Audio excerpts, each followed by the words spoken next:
What's up? What's up, metalheads? We are here with the Metal Block of Music appreciation of the music of Dio. I got Gary and Andrea as the Glam Reaper with me, and we're gonna check out and talk some Dio right after this video right here.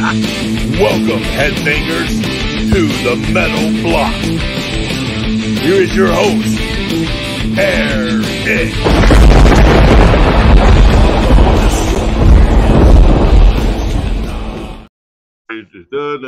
You What's up, everyone? What's up, brother? It's an honor to be with you guys. Just happy to be here. Yeah, Dio Day. Every day is Dio Day, right? I'm in heaven. Technically. We're gonna get it. Dio is, I think, in my opinion, probably I wouldn't say probably, is the best rock and metal singer that we've ever had. I think when you think about all of the different, I think the guy could sing just about anything. I watched him I watched this clip on YouTube where he was singing with Deep Purple, and it was just like a guest appearance with the orchestra and everything. And the way he was singing along with that orchestra was just like, wow, he's just top notch. And then you go back to his days, which I just found out a few years ago that he had music in the 50s and the 60s, like with the Ronnie and the Red Caps, he was actually did that, which is like, to me, my most least favorite kind of music is the stuff that came out of the 50s.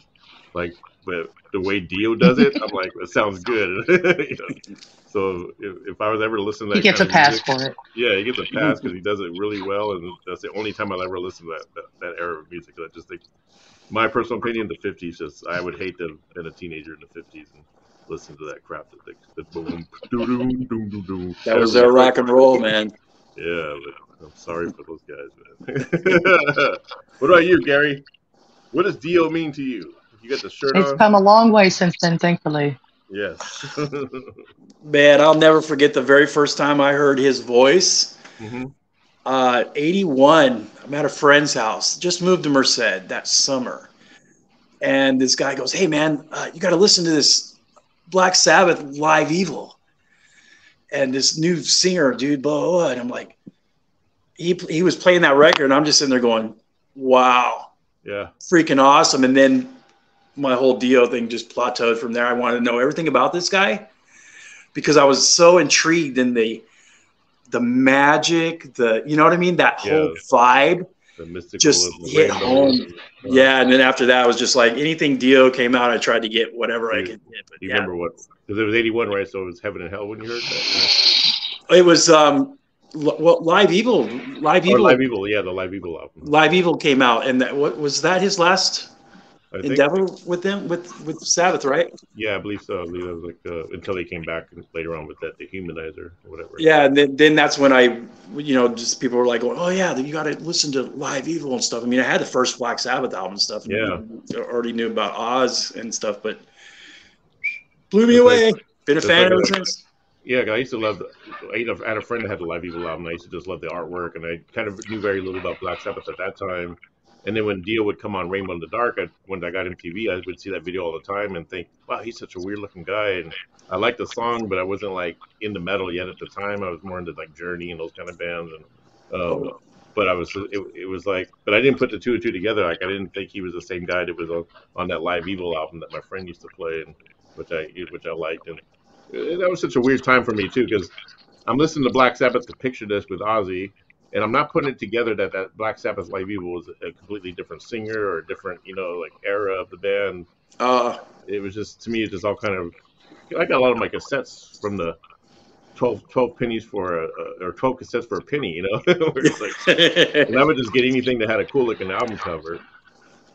What about you, Andrew? You being like, I guess, a little bit younger than all of us. What was your first exposure to Dio? Like, what I want to say it was just like hanging around in the garage with my dad and stuff like that, and like listening to the radio when he's working on things. And because like I've said before, we really only had like the classic rock stations and stuff like that. Mm-hmm. So yeah, I grew up listening to Dio and to Black Sabbath and to Ozzy. So I mean, yeah it was bound, and I was bound to be a fan eventually. Yeah, and that was cool because you got all of the Dio. Like in other words, like when by the time you discovered Dio, he'd already had that big body of work, Yeah. and you were able to Hmm. embrace it all. Where with me with us, it was like in the Oh '80s yeah. stuff, we just kind of all we had was Black Sabbath, maybe even Rainbow. I didn't even know about Rainbow until like later on, like Yeah, me too. that's when I discovered it, and that's when I was like, because I was always a Richie Blackmore fan. I loved Richie Blackmore and Deep Purple, and I loved it. He was always, it still is my number one guitar hero, even though Jakey Lee's who's made me a guitar player. But it's always Richie Blackmore's my all time favorite, and then just that whole era. I just always wish that Dio and Blackmore would have patched it up and just did one more thing before he died, just one more album, But Yeah. Blackmore, he's an asshole, man. Nobody likes to do, but I love his playing. But I don't know. I'm attracted to those kind of guitar players that are total assholes, but they're just phenomenal players, like Yngwie Malmsteen, Blackmore. You know, everybody Wow. hates them, but they love them at the same time. Yeah, That's yeah, good. yeah. So and Yeah. and that takes me to the documentary that came out, Dreamers Never Die. Loved it. That was what did you think about that, Gary? When you said you saw it pretty much for the first time just recently? Yeah, yeah. Today, I thought I'd seen it before, but it was a different documentary, and Yeah. this one today was like, Hmm. yeah, I didn't know. 58. He's 16 years old. He's got a band, and he's playing bass and trumpet Yep. and singing, and Yeah. the doo wop kind of stuff with a little twist to it. And I was like, wow, that's pretty cool for him. For him to the way he came off and came out and stuff, and just the gradual. Yeah. It was all about what he was doing in his heart and his mind, what he wanted to do. You know what I mean? Hmm. It touched me in a big way. This was really neat documentary, man. I really liked it a lot. Yeah. What you're about to like that car accident he got into, I guess. Oh yeah, pretty much almost died. Yeah. It was 50 stitches, dude. Oh my god! And the guitar player, one of his buddies died in that wreck. Yeah, I didn't know that.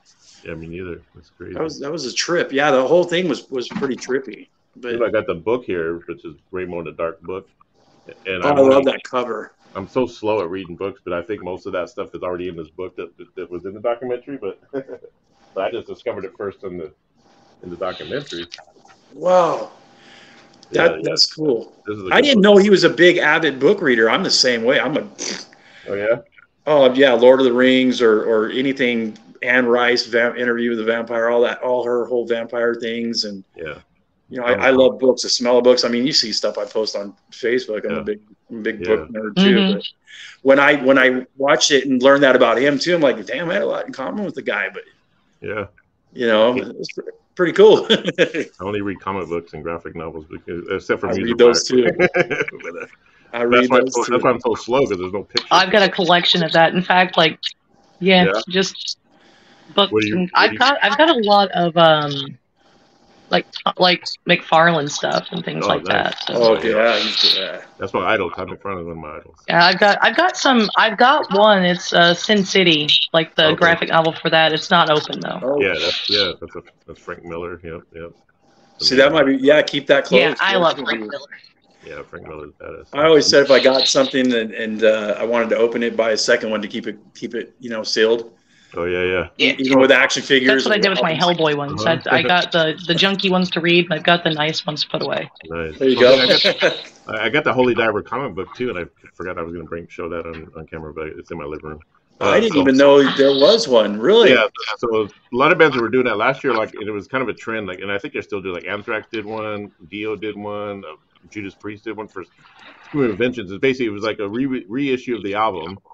And then it came with a graphic novel, which was drawn by whatever popular comic book artist and writer, and they do really well. Even King Diamond did one for Abigail, and then if you order the whole package, you get the graphic novel, the special reissue of the album, a few extra little goodies and stuff. But I got the Dio one.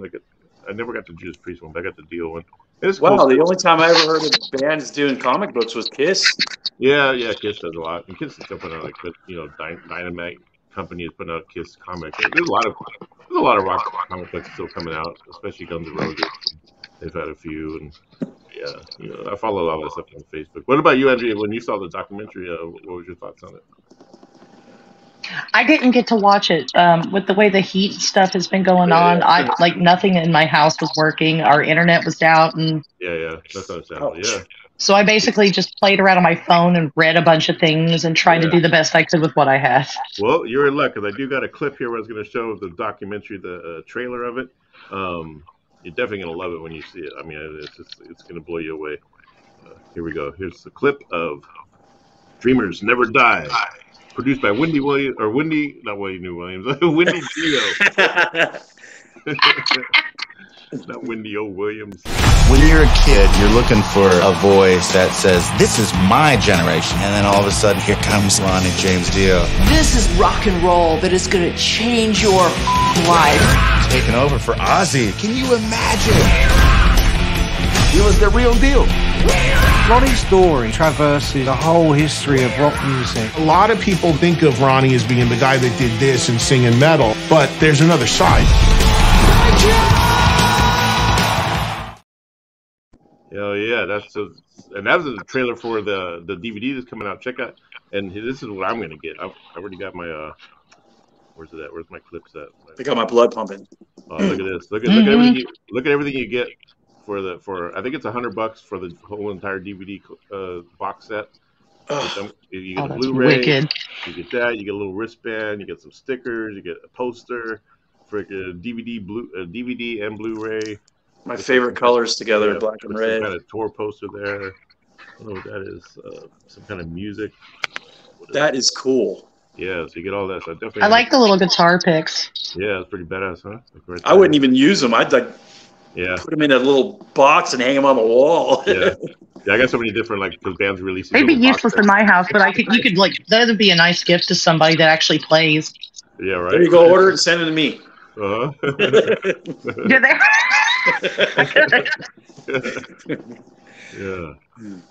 Yeah. What's your favorite Dio album? Let me ask you this, Gary. Yeah. What was the first Dio album you actually bought? That, like you say, you heard that one from your friend, but when you went out and actually said, "Okay, I'm going to buy my own freaking Dio record." Holy Diver. Holy Diver, very cool. What about you, Andrew? Holy Diver, and then I got it on vinyl, and then I bought what's that one? See, now I'm getting a brain fart. Here we go. Old age catching up. Yeah. Oh, Heaven and Hell. Heaven and Hell. Okay, yeah. And then I couldn't stop listening to it, man. I put my headphones on, throw that on, fall asleep, and then after a while, I ended up getting it on cassette because all you had to do was flip it over and play the other side instead of getting up messing with the vinyl. You know what I mean?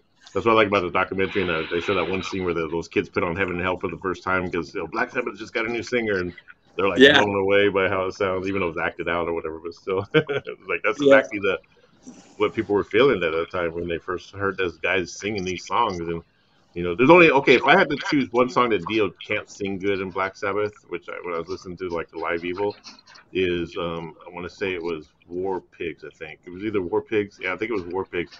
It was War Pigs. I just didn't like the way he sang it. I don't know. His voice fits so perfect with all the other Black Sabbath songs. But for some reason, I just think that was made for Ozzy, no matter what. Yeah, that's Ozzy's song. That was definitely made for Ozzy. Yeah, definitely, big time. What about you, Andrea? Your first Dio record you got? Well, the very first album I ever got from them, it was one that my dad got me, and it was just the greatest hits of Dio. Okay. So it really wasn't a set one, but I really. I had no idea he was in Black Sabbath until someone had told me about that. And then I went and did my own listening and stuff. And then you read all the, the discography on the back of the cassettes and the DVDs and stuff. And you're like, oh, there he is. Oh, yeah. You think it was this one right here? By any chance or no? This is the greatest hits of Dio. One of them anyway. This one has like everything you did with that one. Yeah. He has like. Which one? This is called I like my lighting stuff in here. Which one, his or this one? Did you ever have that one, Andrea, or is it? I don't have that one. I have the one he has. That one. Yeah. Okay. The one Eric's got? I think so. Yeah. Yeah, I used to have that. That's a cool one. What do you think about the band? You ever heard any of the stuff with Elf? Yeah. some reason I'm trying to get into it. Like there's a couple of songs I've heard is good, but to me it's just a little bit too bluesy for me as far as like just the blues sound. But Yeah. I mean, but even though like he could take any genre of music that I wouldn't even care for, and he'd sing it, I'd be like, oh damn, that sounds badass. Made it his own. Yeah. So like, Yeah. if I'm gonna listen to some bluesy rock or whatever, I'd rather hear it sung by Dio, and I guess the best way to get that is from Elf. But Yeah. But to me, his stuff with Rainbow. I was gonna go with my. I don't know. Did you guys do a top 5? I did a top 5 of my songs that are sung by Dio. Yeah, me too. Yeah, you do one too. If you want to name off, go down your list real quick, Gary, if you have one. For me? Yeah, just go down straight from 5 down to 1. Oh wow. Okay, hold on a second. I got it written down. I got to do this. Oh my gosh. I'm gonna go with. These are songs sung by Dio that could be in any era, any band that he's in. Doesn't have to be his own solo stuff. Right. Okay. So definitely got to do "Sign of the Southern Cross." Oh yeah, damn, I forgot about that one. Love that song. Yeah. With Sabbath, and then "Gates of Babylon," dude. Yeah. Rainbow. Yeah, we should put that on my list too. That was sick. And then of course, no matter what, after that one, of course, it's another one. "Man on the Silver Mountain." Yeah. And then I got that one. Of course, "Holy Diver." Yep. Gotta love "Holy Diver." And how many is that so far? That's 4, I think, right? That's 4. Wow. Yeah, 4. For the last one, man, I had a it was kind of a rip tour between "Egypt, the Chains Are On." Oh yeah. That's and definitely oh my gosh, where did it go? I wrote it down. Did I miss it? "Last in Line," dude. Yeah. That's my top number 1 favorite. Yeah, "Last in Line," Definitely. Mystery. Those it was so hard for me to do this because there's so much of his stuff I love, and just I'm like, to do 5. Oh, I'm kicking my own ass. So I made it harder. Like the less of the amount of top in the top, whatever, makes it harder if we do like top 5. As opposed to top 20, which you can like. What about you, Andrew? Did you do a top 5, or do you have any, or do you have a few that stick out to you? I have a difficult time. Well, like Gary said, it's really difficult to really pick a song by Dio that you want to like put into a list. Yeah. Because you want to say all of them. Yeah, right. But I want to say my top 2, of course, would be "Rainbow in the Dark." Yeah, you can't say it's not a good one. And then you're not the only one having an old person moment. Give me a second. I find pinching myself helps a little bit. Good Lord, "Holy Diver." But yeah, those 2 songs I really play a lot anyway. Yeah. It's always in a rotation on my little playlist and stuff. So you can't go wrong with those. And those are the 2 songs I would recommend for anybody getting into Dio because they're just so iconic. That's true. Like there's always those bands like that. Like even like Iron Maiden has a song that everyone, if you just listen to this one song, you're gonna be hooked. Like Iron Maiden is for Trooper. Like I always hear people, they get turned on by Iron Maiden because they heard Trooper for the first time. But so with Dio, "Can I Play with Madness" for me. That was the song from Maiden that did it. That's what I was feeling that one. Yeah. And then for like Dio, it definitely is. It's "Holy Diver" or "Rainbow in the Dark." My number 5 for me would be "Man of the Silver Mountain" or "Man on the Silver Mountain." I mean, I love the guitar solo on that more than I love Dio on it. I love Dio on it, but I love the guitar solo because it just makes I get teary eyed every time he bends that note a certain way. It's just like it's just a simple solo, but it's just so emotional. It's like that's the thing because he puts so much emotion into it. Yeah, that's what it's all about. You get it. He's such an asshole, but he put so much damn emotion in his damn playing. That's what made him good there. Yeah. And then number 4, "Don't Talk to Strangers." I just love the opening. I mean, the lyric is perfect. I mean, just the way he sings it. "Rainbow Eyes" is probably my number 3. It was probably close to number 1, but "Rainbow Eyes" on the same album that the "Long Live Rock and Roll" and the one you named "Babylon." Yeah, it's on that album. It's the last song of the album. It's just, I mean, I covered it a couple times on like acoustic, and I recorded myself singing it, but no way I could sing it like Dio. But it's one of my favorite songs because Great yeah, song, great song. yeah, Good choice, brother. and Heaven and Hell, number 2. That's got to be one of my all-time favorites of Dio's. I can listen to that song all the time. Rudy Sarzo playing that live is just in your face. Yeah, yeah, it's a great song. My number 1 is Stargazer, man. Oh. I just think I had to eliminate that one, dude. Yeah. Great song. Hard. See, that's like I said, it was so hard, dude. I think that is Dio taking his vocals to the next level, like even at that era of his career. Yeah, it's crazy. Here's a clip of Stargazer. Play it.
Love that. When he did that, it's like, yeah, wow. That's from this lovely live album here. Oh, wow, that's dude. nice. Live in Munich, 1977. It's got like 3 LPs, but it's got side A, side B, side C, side D, and then side E, and then there's the other side is like etched or whatever, like. It's that's cool. Wow. His prime. I mean, just like wow. Yeah, Stargazer is my number 1 by him. Next to Heaven and Hell, like I said, I mean that's my favorite Black Sabbath record of all time. Like even better than the Ozzy stuff. I love Ozzy no matter what. I mean he's the originator of the original Black Sabbath. But you know a lot of people are like, oh, it's going to be Team Ozzy or Team Dio. It's like, well, I'm Team Ozzy most of the time, but when it comes to Black Sabbath, I just got to go with that. Heaven and Hell is my favorite record because every song is just like so good. You know. Yeah, Ronnie fit in with Sabbath big time. I mean he saved the band basically, and Yeah, even the last tour they did. Mm-hmm. What'd you think about Hearing Aid? If you remember, is that what it was called? It was Dio when he did not Hearing Aid, but We Are Stars. Yeah. Oh, dude, that was great. I'm glad they did it. It was really cool. What I'm really excited about for the Dio DVD to come out, because even though we saw the documentary is on streaming, you know, for anybody out there that hasn't seen it yet, you can catch it on Showtime. I believe it's on Showtime all the time. Paramount Plus, it's on there. But it's going to be released on DVD on September 28th and Blu-ray and all that stuff like that. You can get either the box set like we showed earlier, or you can just get like the standard DVD or Blu-ray, or probably VHS for all you old schoolers if there's VHS out there. There probably isn't, but what I'm excited about is the bonus footage that they're supposed to have. It's supposed to have like tons of bonus footage. So imagine all the stuff that we saw, cool stuff we saw in the documentary. Yeah, there's gonna be a whole nother DVD of just stuff we haven't seen yet, and there's also gonna be a lot of back stuff from that We're Stars, which is like, I mean, I love that song. I would love to cover it one of these days if I could figure out how to way to arrange it where it sounds cool, because all those guitar solos and shit, there's no way I'm going to be able to do Oh my God. solos. Yeah. And you said there's still more footage on top of that. I had the 45 of that. You did? Yeah. Nice. Somebody gave it to me, and I was like, "Oh heck yeah, man!" I mean, that was cool. It was Dio. Yeah.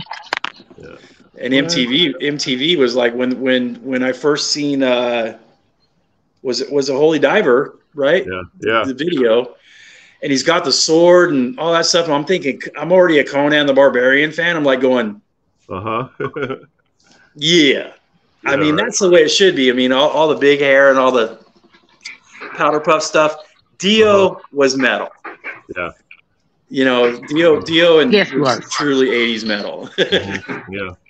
One thing that tripped me out was, and I still haven't gotten a full answer, although I've heard it had something to do with money, was what happened between him and Vivian Campbell.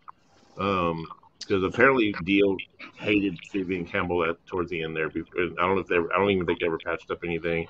Wendy, not Wendy. I always want to call her Wendy Williams. Wendy Dio. Wendy, yeah. Still kind of trash talks him a little bit. She said that, and he's not invited to any of the Dio stuff that goes on ever usually. But even though he still does like that Last in Line band, which started out as basically paying tribute to Dio, and then they started doing their own original music. But yeah, and here's a clip I'm going to show. This is known because Dio's known as one of the nicest guys in rock. That's what he was known for. Like, he's one of the most nicest guys. Like, even in the documentary, they talk about how he can remember a fan from, like, he'd met a fan 10 years ago, and then he'd see him again and knew about the guy's brother and sister. And, it was just like, how was your dog? And he always remembered the conversation. 20 years ago, but hey, what's up, Ralph? Yeah, and he would always treat people as if he was like their best friend. So how's your dad? So here's a clip of Dio. He's signing autographs, and somebody asked him about Vivian Campbell, and I've never seen this side of Dio before, but it tripped me out when I saw it. Watch, here we go.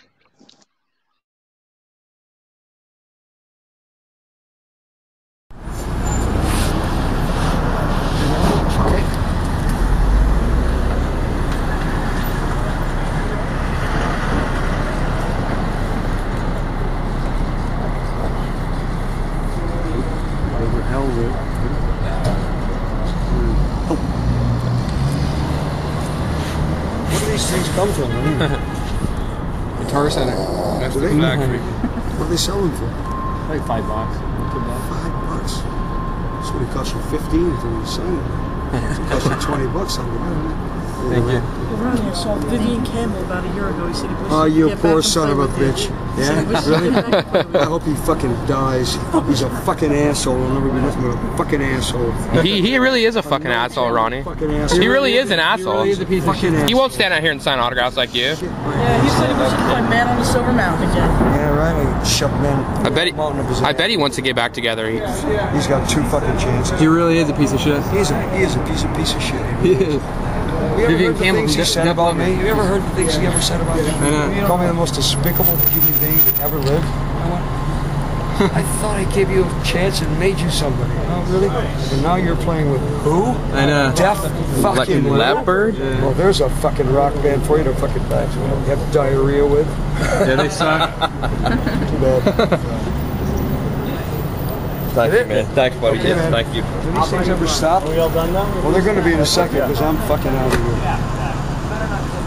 $5, thank you. Another 5. I got a question though. I know on the documentary it was a money thing issue, and Ronnie had been in the business for a long time, and Vivian's wanted more and all that kind of stuff. Money, and I heard what Wendy said, but for him to say what he said about Def Leppard was kind of like, when was this recorded? I don't know. I mean, it had to been. It looked. I mean, obviously, it looked kind of older, so it had to been. It looked like it could have been like maybe during the Heaven and Hell period or something. Really? Well, I mean, he didn't look very young in that. I mean, he looked kind of like he could have been. Maybe it could be in the 2000s. It could be. It was definitely. And obviously, Vivian's already in Def Leppard at that time. But yeah, I'm not. It doesn't say when it was recorded. Right. Okay. It was probably. I think it's been on the YouTube for about at least 10 years, probably. But I remember seeing that. I do remember seeing that, and I remember going, "Wow, that something deep went down or whatever." And then when I watched the documentary today, I was like, "Oh, I kind of get it." Yeah. You know what I mean? But even if it was about money, for him to be that vicious about it, like it just seemed like Dio, like it must have been something a little bit extra that we don't know about. That's what was. Yeah. Yeah. But then as soon as he heard that name, his whole face changed. He was just like, mm. Yeah, exactly. So something hardcore went down. But see, the cool thing is there's a tour going on right now. I don't know if you know Guy Whitfield. His brother played drums in a lot of bands. Oh my gosh, Scott Whitfield. Scott. Yeah. So Guy's older, and guys, I love both of them. They're great people. Yeah. Well, we pretty much hung out with Scott. We went to school with them, and Oh yeah. Oh, right on. We're talking about Scott. Scott used to be in Fatal Ray, or all the Mercedes bands or whatever. He was in a lot of bands. Yeah. Him and Tony always competed with each other. Really? Oh, I didn't know that. Well, they didn't compete, but when you grow up in Atwater and Merced, everyone wants to pit everyone against each other. Like everyone was trying to pit me against Matt Wright and everybody. I'm like, I don't care how good he is. He's probably better than me, but I don't care. Everyone's like making it sound like, who cares? We're all having fun. Yeah, I remember the spoof I had when I was with you guys in Willow Wisp, and the guys called on the phone. Scott Whitfield's a better drummer than Tony. Who cares? Come on, you guys, just enjoy yourselves. Shut up. It's stupid. Brad, is that Scott's brother or something? Brad Whitford. Okay. God, I forgot where I was going with that. Something about there's a tour going on right now. Oh yeah. So Guy, me and Guy are working out something to go see Vivian Campbell. Yeah. It's a tribute band to Dio. Yeah. It's called Last in Line. Yeah, that's the one I was telling you about. Like, so they started out actually paying tribute to just Dio, with just Dio songs, and now they do their own original music. And obviously they throw the Dio classics. They have a couple albums. They just put out a new album this year. It's the Last in Line album they just put out. And really? Yeah, it's a good band. It's not my total cup of tea. I mean, it's cool because you get to hear Vivian Campbell play like how he played with Dio, like because we don't really get to hear that much of him in Def Leppard. He's kind of watered down and just commercial. Yeah.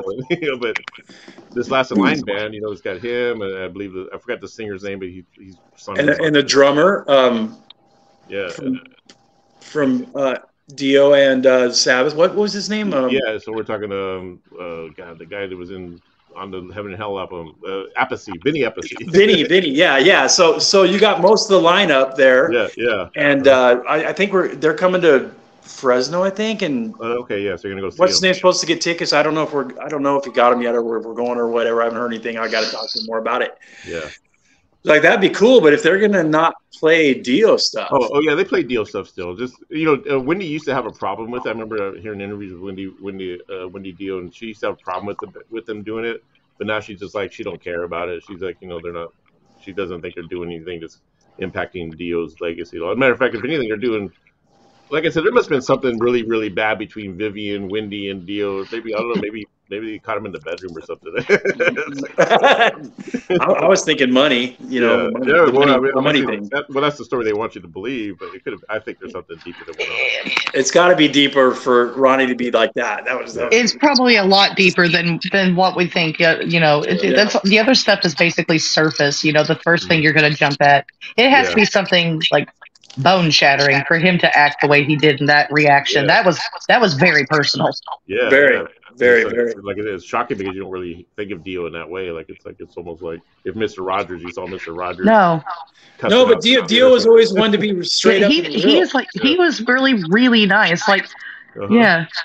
He is, but he was also a very personal person and was straight up with his verbal stuff with what went down with Sabbath too, and other stuff I've seen. And he wasn't a dick about it, but he was just Ronnie was just always sincere and real. I wonder what Def Leppard thinks when they heard that. Probably like, well, maybe he doesn't like. Yeah, but he didn't have that reaction whenever the Black Sabbath issues and stuff came up, like ever. Yeah. Like no, that didn't happen. He's like, well, some stuff I've seen taboo subject for that guy. So what do you got next, bro? Well, I mean, I'm sure behind the camera and when the lights go off, it probably went down a lot harder. But that's the first time I've ever seen him have that reaction, say the things he said, because that's not the Dio I grew up on. No, the one thing I respect about him the most is like they said, he was not a workaholic, but he was had respect for what he did, and he was straight up and took control and not trying to be the master of it all, but he was like, I'm not doing cocaine. Mm-hmm. You know, I know he drank. Yeah. We all know that. I think that had a lot to do with probably where he got stomach cancer from. Yeah. But, you know, he didn't do drugs. He didn't care for that kind of stuff. And his whole thing was just about, let's do this. And he took control over things. A lot of people, you know, and then when you see the Black Sabbath stuff later on in that documentary, they were like, yeah, well, we get it. Mm-hmm. You know what I mean? Yeah. Because his whole thing was all about music. Mm-hmm. And that's, you got to respect that. You got to respect that. There was a time when the grunge era started hitting in the 90s, and a lot of the bands who we loved in the 80s and then maybe even the late 80s and early 90s were putting out really good quality records. But the problem is the labels were dropping all these bands because of the grunge movement. So so that's when Dio, when he lost his record deal, that's when he kind of had to start putting up those albums on his own, like Angry Machines and Strange Highways, which are like albums I didn't even know he had out until like. I was in my addiction myself. I was, doing drugs and alcohol all through LA and everything. And it wasn't until I got sober that I realized he had those albums. I was like, okay, then I go back and listen to him. I'm like, yeah, I could tell he's not really putting a whole 100% of Dio into those albums. I think you could just kind of hear. I mean, they're good albums. Don't get me wrong. They're just like they're not the Dio that I grew up on. As far as like, it just sound like the songs kind of sound rushed in some areas. And yeah, well, it was Warner was the big, covered him for 1, 2, 3, 4, 5, 5 albums, and then they finally just drop him in '87. Yeah, so Strange Highways, like the album cover art, which is strange art.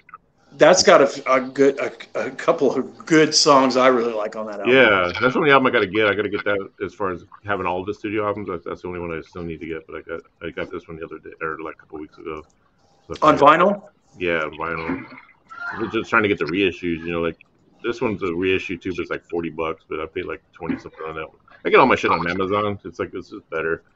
Yeah, I was doing that too, but what I'm really trying to get right now is Amazon. I usually get a lot through Amazon, or I have a friend of mine who goes through eBay. If he finds something cheaper, he'll get it for me, and then I'll pay for it, and then pay him a fee for doing it for me. Yeah. But I'm actually looking for Godsmack's first album on vinyl. I have it on CD. I'm also a big Godsmack fan. Okay, yeah. But I'm trying to find that on vinyl too, because I'm trying to get my vinyl collection back. But the more I'm looking at it, I'm like going, I want to get everything Dio, dude. Just to have it. Just I'll probably get into Godsmack if I heard them, but they're one of those bands that's just kind of passed up. Oh, dude, you got to listen to that very first album. Every song on it is epic. Yeah. I love it. I love Godsmack. They're great. I mean, have you heard of the remastered remix version of Holy Diver? I have. I haven't heard the whole remix or revised version because I have the original. This is and I was trying to find it on YouTube. Is it on YouTube yet? Probably is. I'm sure somebody's uploaded the whole thing. It is. It is uploaded. Is it? Okay. But you got it is. I'm gonna find it and listen to it. I haven't listened to it yet. Yeah. I was like, don't mess with a classic. No, but but it's done by the guy who they trusted. It's the guy who used to do. I think he used to do the sound for him for Dio Live and stuff. And so what he did was he took the master tapes and he even said himself. He said, I cannot touch a whole lot of it because that's like fucking up with a legacy there. But what he did, what I thought was really cool, was if you listen to Holy Diver, how the song kind of fades out, and there's certain songs on that album that sort of fade out, what they call that, the fade out or whatever. The song Well, he gives the cold ending. So in other words, we're hearing Holy Diver as they keep going, and they end it with a da da da da click like that. Oh, okay, cool, right on. Okay. And then there's like. It just sounds really good too. It's like you could hear like just little things that you didn't hear before in the original, but I think it's an amazing thing. And it comes with the original mix, and then it comes with the remix. Yeah. Basically, they just cleaned it up and made it a little more crisp. They really didn't do a whole lot to it. And if you listen to the original and then that song right after the revised one, you really have to be hard pressed to really tell a difference other than it sounds crisper. Yeah, the big difference is that the songs that used to fade out and now they just end like a like that. There's no fade out. It's really good. And then there's also outtakes, which I love outtake stuff. I love hearing behind the scenes. So there's outtakes of Dio singing. I forgot what song it was. Gypsy, it might have been Gypsy, whatever. And he's like doing 2 or 3 different takes. You hear him going, "Fuck, man, fuck." You know, like, yeah, yeah. On that documentary, there was songs he was doing. I'm like going, "Wow, that sounded kind of cool, like that." The raw version, you know. Yeah. I hear you. It's kind of hard for me because I heard that they did that with Motley Crue. Yeah, I don't know. About then when I heard the raw versions, I'm like, yeah, nah.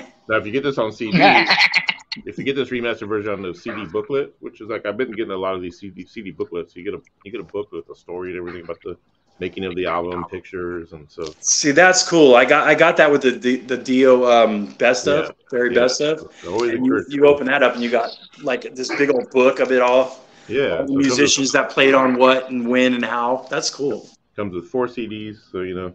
I always encourage people to get out there and get the physical copy of music, just because that way you can get all this cool goodies. But you know, you can stream this on iTunes and Spotify. Do you stream music, Gary? Do you have like a streaming service, or you just listen to stuff on YouTube? Mostly YouTube, or what I have, and then whatever friends who tell me different stuff and say, "Oh, check this out," and blah blah blah. Most of the time, it's already downloaded on YouTube. So yeah, okay. What about you, Andrea? What about you, Andrea? You Spotify, iTunes, YouTube? I do a lot. I just got Spotify, and I've been going nuts on that because I have friends that are on there too. So I've been playing the crap out of their stuff. Yeah. But I've been. That's good. Eric and Desktopia. Well, if you're on there, I'll find you. That's for sure. Yeah. But yeah, I do YouTube. I go to the record store here in town, and I go and pick up little things I can find. It's a small place, so I do what I can. But mostly, it's YouTube, so I can see everything if there's music videos available, because that helps me kind of soak it in a little bit. Yeah. Matter of fact, on Spotify, if you go look up Eric Warmonger on Spotify, I'm always plugging. Hey, brother. Hey, I gotta get my own merch. That'd be great. Yeah, I'll hook you up with that. Yeah. I'm just trying to find people. I'm just trying to find people to get together and do something before I die. Yeah. And record something, man. I mean, I got the Yamaha electric drum kit here. Yeah. I got the Line 6, the bass. I got everything we all need. I just can't get people to. Well, I always encourage this. If you got songs written, record that shit on your own. I don't even fuck with people anymore. I'm not into playing with a band.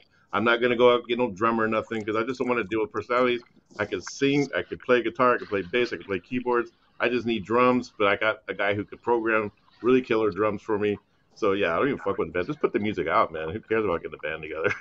Really want to do that's the thing. I've been trying to hook up with people to help me out, because I got a whole. You give me 3 songs. Studio. I just don't know how to hook it up and do it, and it burns the CD. You can record it all and stuff. I just don't. I'm not savvy with all that, because I was just always a bands I was in. I was session musician. You know, I just went in, recorded it, played it. I don't know how it worked, but now I have everything I need, but I don't have people to help me do it. Yeah, so this that could be a blessing in disguise, because here lately people have just been flaky or just no talent. Yeah, just learn the basics. I'm learning the basics of the software right now, and I'm having fun with it. But there's Soundtrap, which I use is easy. Just record yourself some songs and just put that stuff out on Spotify. I can show you how to do all that shit. Okay, yeah, I'm just.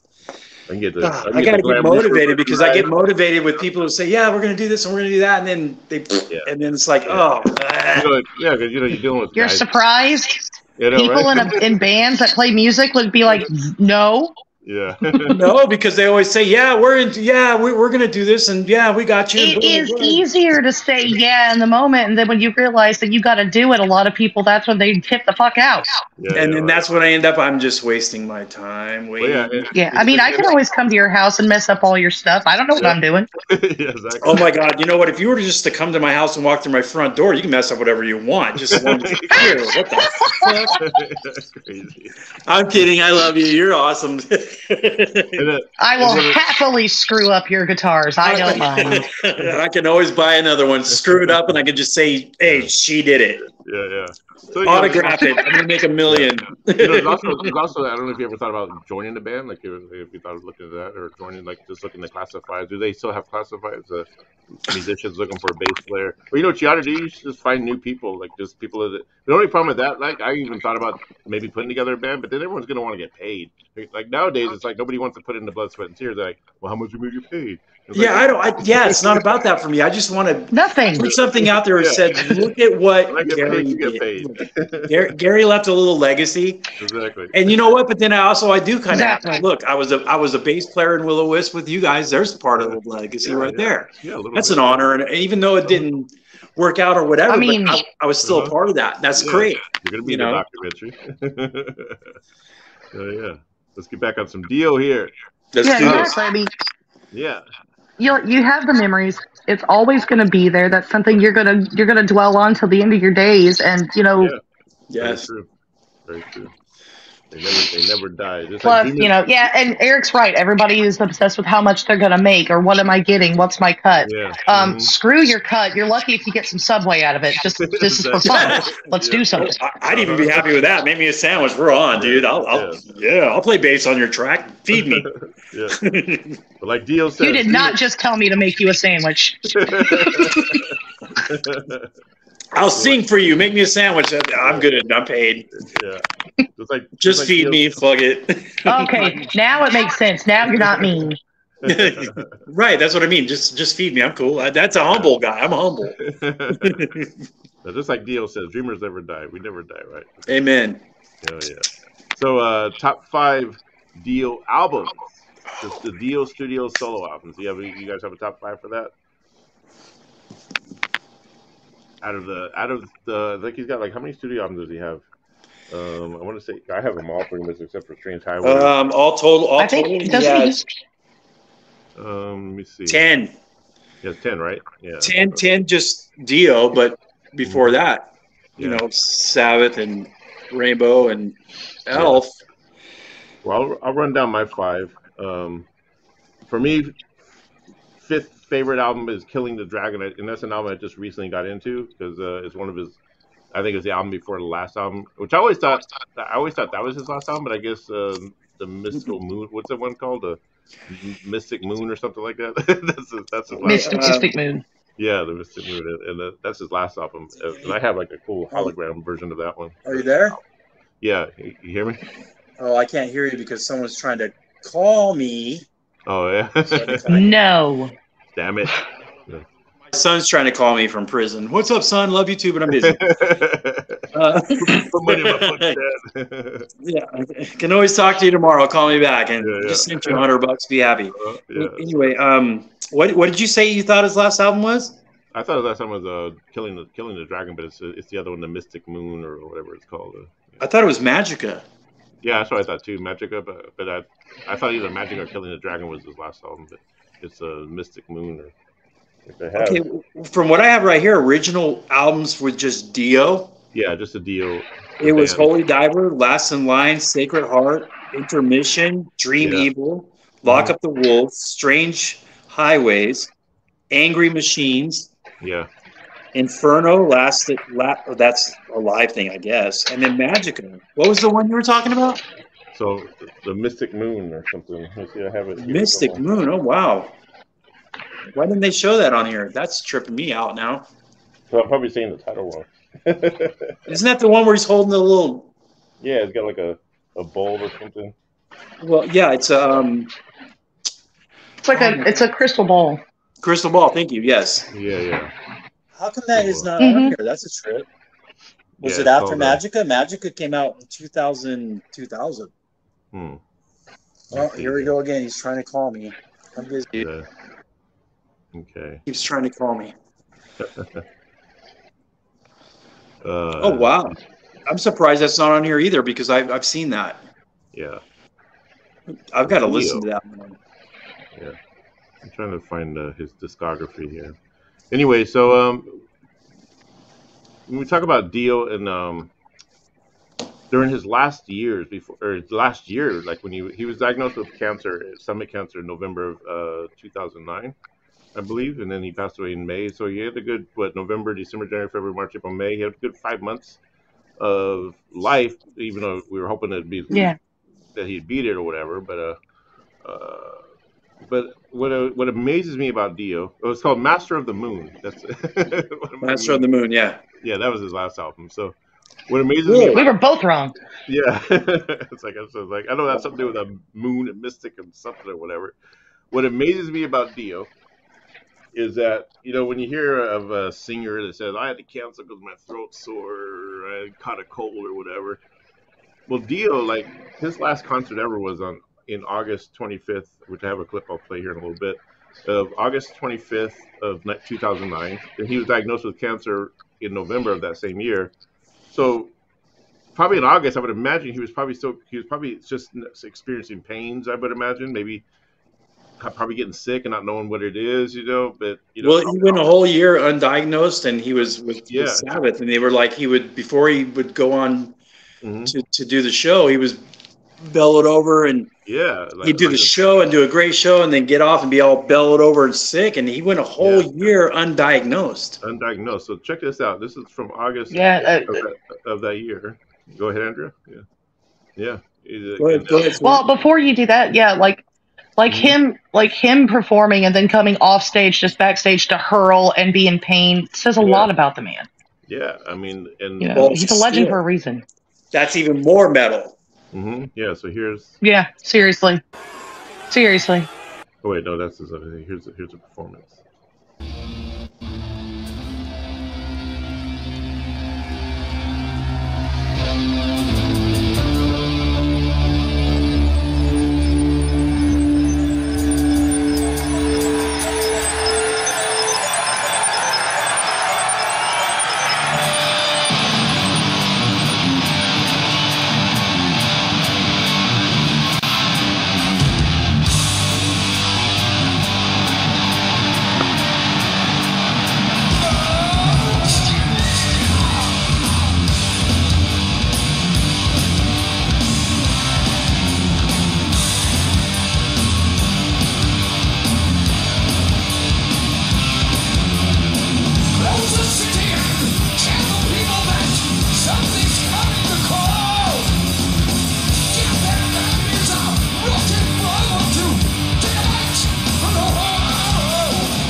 Hell yeah. Yeah, right? Look at him. It's unreal. Yeah. Salute, Ronnie.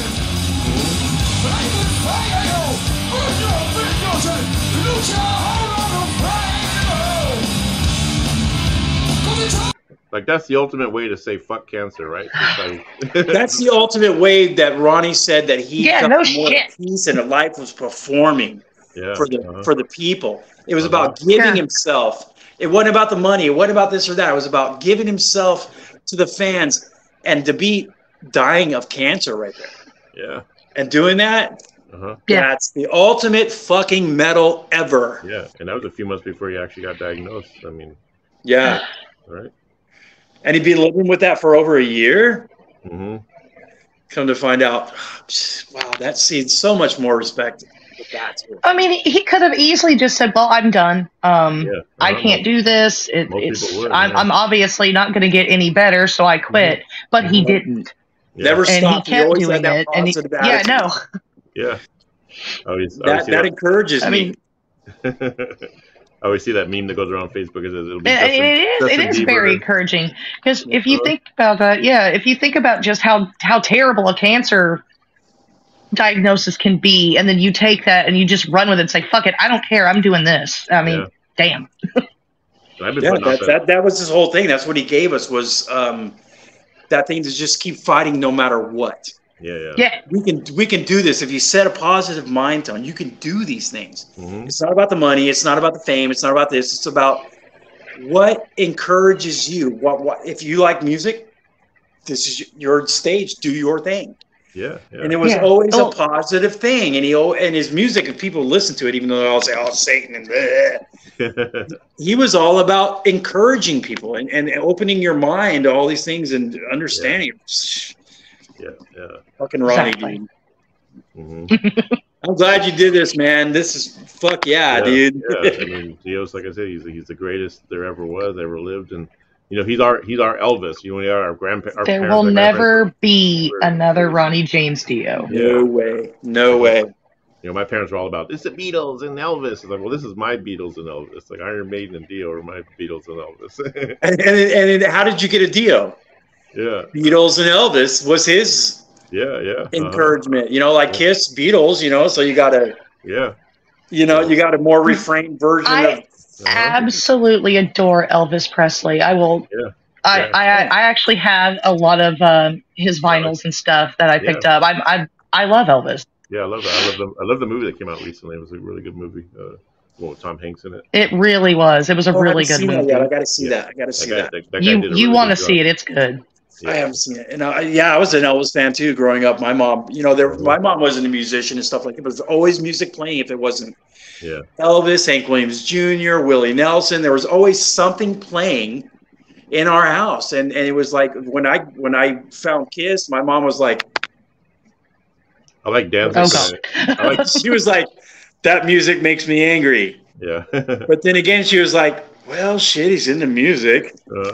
Let's buy him a guitar. You know what I mean? So it was something positive that kept me off the streets and doing stupid stuff. So that was cool. I like Danzig, but he should have not covered all those Elvis songs. It's like I thought he did a bad job. No, that was bad. That's bad. Elvis is Elvis. Leave it alone. That was bad. If you're gonna Glenn, you should be Elvis, ashamed of yourself. Yeah, I always feel if you're gonna cover Elvis, which I've worked out some Elvis songs with acoustic, but I'm not gonna sing it like Elvis. I'm gonna sing it the way I would sing it because the song, he had good songs and they could transcend the different voices. But I'm not gonna try to that's what Danzig, his mistake is, trying to sound like Elvis. Then you just sound like a karaoke version of it. Can you imagine a metal version of Suspicious Minds? Yeah. If it's sung by the right person, that would be fucking epic. Yeah. It would have to be by the right person. That would be epic. That would be so cool with a heavy metal version of that. Yeah. Maybe, that's one of the songs I arranged on acoustic, but I do it real slow, and it sounds kind of cool slow. But I never thought about doing maybe a metal version. That might sound cool. Yeah, maybe speed it up. You got to. You got to do a metal version of everything. Yes, metal. It can be done. I think Elvis in Hawaii's version of that was a heavy metal version of Suspicious Minds. Yeah, like Nathan Explosion. Definitely. Brutal. Brutal, man. Elvis is brutal. I love that. That was good. That movie's coming out, man. Metalocalypse. Yeah, the movie's coming out. I can't wait for that. I was trying to catch up on all the episodes. They had them on HBO Max, but then they took them away. So now I gotta buy the DVDs. It's like, I've got a couple of the DVDs because I used to watch it all the time when it was on Adult Swim. So yeah, brutal. Oh yes, coffee. Brutal. I always loved Schwishkar. He always cracked me up with these old man's guitars he playing. Yeah. Where's he supposed to be from? Like he's supposed to be from Sweden, Finland, or Finland. Yeah, they're from Finland. Him and Toki are Finns, and they're always fighting. Toki's a big sweetheart, and Schwishkar's kind of an ass. Who was the drummer? What's his name again? The drummer? Pickles. Oh yeah, Pickles. And Pickles. I remember that. The Murder Face. And then you got Murder Face. I saw a guy that looked just like him. With our vampiric pigs. Yeah. I remember that. So we'll have to do it. Yeah, when that movie comes out, we'll have to definitely do a reaction to the trailer. I think the trailer already dropped. Oh hell yes, I'm in. We'll have to do it. You know what I'm looking forward to is the new Exorcist. Oh yeah, that was like the Exorcist Believer, and then there's Deceiver coming out after that. So it's like a trilogy, I guess. Yeah, it's supposed to be 3 of them, but it's like, wow. I saw the trailer to it, and I've seen a lot of people's reaction talking all kinds of crap, but they're bringing back the mom. Yeah.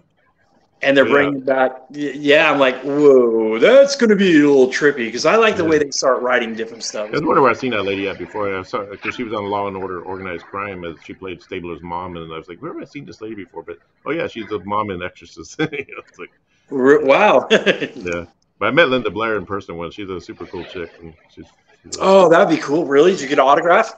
No, because my ex-wife was working at a store, and she came in there shopping, and she thought I worked there. She asked me like where something was, and so I was helping her find whatever. And it's like she's all like bubbly and everything. I'm like, wow. Hey, it's okay, Eric. We've all had missed opportunities. I feel you. Well, I mean, I could have, but the thing is, the policy of that store, because a lot of celebrities went there. Even when I met Michael Jackson's mom in there. But you just can't really. You're not supposed to ask them for autographs. It's supposed to, because they need them to keep coming back. Is there? No. Yes, in Sherman Oaks, and so so you have to just kind of pretend you know who they are, but you can't like bomb them for the autographs. Otherwise, my ex-wife would have got fired. Wow! No, you got to fight the urge. Yeah, I would just. I can understand that. Yeah, because I just went there and hang out with her while she was working and get off work, whatever. So I have a question for my grim friend here. The Glam Reaper. The Glam Reaper. The Glam Reaper. Glam Reaper. Yeah, to get it right. Are you still working the cemetery stuff? Yeah, I still do that. Like I've said before, like when we've talked before, I don't just stay in the lab. I go around and I check the mortuary, like the mortuaries and stuff out, and I even have to climb into the wall vaults to make sure everything's in order, like when they're getting ready to put a person in. I kind of do it all. Yeah, Gary, did you watch our last episode of the Metal Block with the debut of Glam Reaper? She laid it all out what she does to those bodies, man. you know what? I was watching that. Something happened with my phone, and I never went back to watch the rest of it. Right. Okay. No. Yeah, I deserve that. You're right. I get it. I'm just playing. Yeah. It's not an excuse, but that's why I'm asking, because I go out to the cemeteries and ask the questions. She's got the coolest job, though, man. Yeah, you do. I appreciate it. I think you guys have the cooler jobs. You guys used to be rock stars. I'm literally just me, this little squid thing, watching you guys. Hey, I was thinking about it, though. Can you imagine, like, working at your job as a mortician, and then all of a sudden Dio's body comes in, you have to work on that? Like, imagine getting that job, like having them. I've been asked that, like, if I ever had to work on, if I could work on a celebrity, who would I work on? Probably none of them. None of them. Just to be safe. I don't want that kind of that kind of bad publicity if something happens. Yeah, I hear you. Kind of a weird. That's a lot of pressure. That's a lot of stress. That's a lot of eyes on me. No, thank you. Yeah, right. And plus, it'd be like weird to think about when you go home. You're like, wow, I just worked on. Yeah, I don't think I could ever listen to his music again after doing that, because that's the equivalent for me to working on a family member. That there's no going back from that. Yeah. I can understand that. That's respectful. Cool. Yeah. Right on. Like I said, I mean, I'd have to pass that one on. Yeah, and I said it before, like, not only got a cool job, but I mean, I guess it's cool in the sense, but it's one of the hardest jobs. I don't think a lot of people can do that job. I mean, there's no way I'd be able to do it. And that's why I always ask you. No, it's a very demanding job, and like I've said before, it's high stress. It's high stress on your body, like not just mentally but physically too. Because I'm literally lifting and picking up dead people. I do have the help of the crane and stuff like that, but I'm always getting knocked around and banged into stuff and cut, and my legs look horrible. Like, they're bruised and stuff from the gurneys slapping into me. I get cut by my own equipment all the time just because you're trying to do it, but your hands get sweaty in those gloves and you slip around a lot. It's a good thing you really can't catch too many diseases from a corpse. So I mean, it's a good thing. Damn, you should be making like a football player making millions of dollars. Yeah, right. That's some serious shit right there. You should be making seriously. Yeah, it's an unsung job. I'm content with what I've got. I can say that much, and I don't think many people actually can just be content with what they have. Yeah. Well, good for you. You see, you're humble. You know what? That's cool. I think that's the reason why you and I clicked, and she just down to earth. We were fast friends really quickly. I've always been a big fan of Gary. He's always good. Yeah. Thank you, and same to you. You're just down to earth and being who you are. That's why I think we all click. This is all I know how to be, guys. Man, that's why we all click. We're just being who we are and having fun and stuff. And that's what I love about Eric. Eric is just some stuff he posts is like fucking so funny.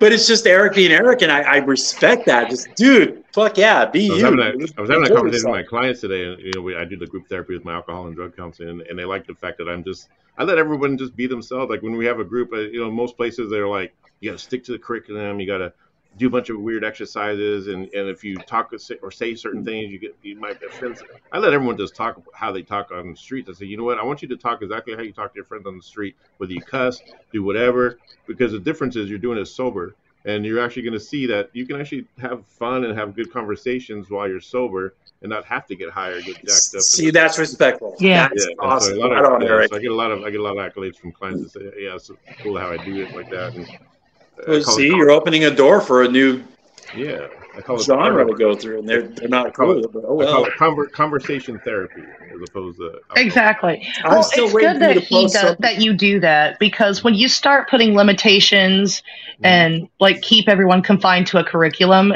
there are going to be problems, because it's, for one, it's stressful. Yeah. I mean, if I don't know what it would, I've never been on drugs or anything, so I don't understand that. Yeah. But I can only imagine like trying to go through withdrawals and trying to keep your mind straight and trying not to say the wrong thing could be absolutely like that would be terrifying to do. Some warrior Because you're shit. thinking about so many different things. It's stupid. Just be yourself. Say what you got to say. Exactly. It took a while for people like me and Eric, who were in addictions on certain things, to finally realize that. And then you're right about that. And then when we finally did, and we finally step up and just say, you know what, we're just being real and being honest. Yeah. And we're clean and clear about it. What was your Other drug of people, choice? huh? What was your drug of choice, Gary? My drug of choice back in the day, when you were going through it, mine meth on a weekend warrior type study thing. It was they have meth in Merced. What? Oh my no, yeah. My thing was like, okay, you're off work for the weekend. Hey man, let's do a rail. Let's go party, drink, blow. Okay, cool. But it was like that got tiring real quick. But then it was alcohol for a long time. Yeah, mine was alcohol and meth mostly. Mine was mostly alcohol, and it finally got to a point to where. Did you go to McManair Park to get your meth? No. My whole thing was like. I don't know if you guys can see it, but that little wheel, the connecting thing is going on my head, because I do not fit in that world at all. Oh, yeah? Well, see, good for you. Good for you. Not a clue what's going on. I'm just happy to be here. Don't ever go there, because it messed up a whole lot of stuff. Family. Have you met me? I don't do anything I don't want to do. There ain't no way I'm doing that. But when it came to all that kind of stuff, I got to the point to where it's like, if I drink alcohol, it's like maybe once a month. Oh yeah. Back in the day, it was like every day I needed 40 of this or a 40 of that, sniff a line of this or weekend warrior type stuff, and then I got to go to work. Yep. It got stupid tiring real quick to where it was like, even to this day, you know what? If I'm in the mood to have a couple shots of whiskey, okay, cool. Yeah. Then I won't drink for a month or two. Yeah, I can't even. You know what I'm saying? I've tried to be the guy that could just drink a shot of whiskey, but then it turns into another one and another one. And so I said, you know what? I just can't have any alcohol whatsoever. I can have like a 0 beer every now and then, but it's got to be 0% alcohol. Right. See, that's where it got to me. It was like going, you know, I don't even care anymore. I'm done. What about you, Andrew? Did you ever do you drink a lot or anything, Andrew? So I have I don't know. I'm literally the quintessential good girl, believe it or not. I've never been a party girl. That's never been my thing. I know I look like I should be, and a lot of people have that misconception, but no, I have a martini here and there every once in a while, or I'll guzzle some wine a little bit when I'm at home, and then I pay for it the next day, but no, not really. I just I don't do it. There's no fun in it, especially when you're by yourself. I mean, for one, I don't want to kickstart up some depression, so F that. Exactly. That's I pretty much my only fixation I can say I have is I eat a lot of sugar. Like I have a serious sugar addiction. Like I have candy all over the damn place. It's bad. Be careful, sis. I'm telling you right now, I'm diabetic, and I was that same guy. I had a Monster Energy every day, maybe 3, and I ate all this kind of stuff. All of a sudden, I'm like in 2019, they were like, "Dude, you're diabetic." It's the candy and stuff. I have to have it. I know. I hear you. Yeah, I'm done. I'm done with the sugar. Now let's get back to Dio. It's hard to do. It is so hard. Yeah. Now Dio, did he ever drink or do drugs? I think he loved to drink alcohol, but he didn't do drugs. He didn't do no drugs. He seemed like he hated cocaine. He hated all that kind of stuff, but he loved to drink his beer and his whiskey. Yeah. He was at the bar on the one on the documentary. Yeah.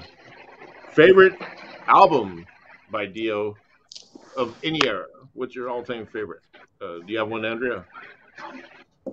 I do. And mine would be the very original one, Dio.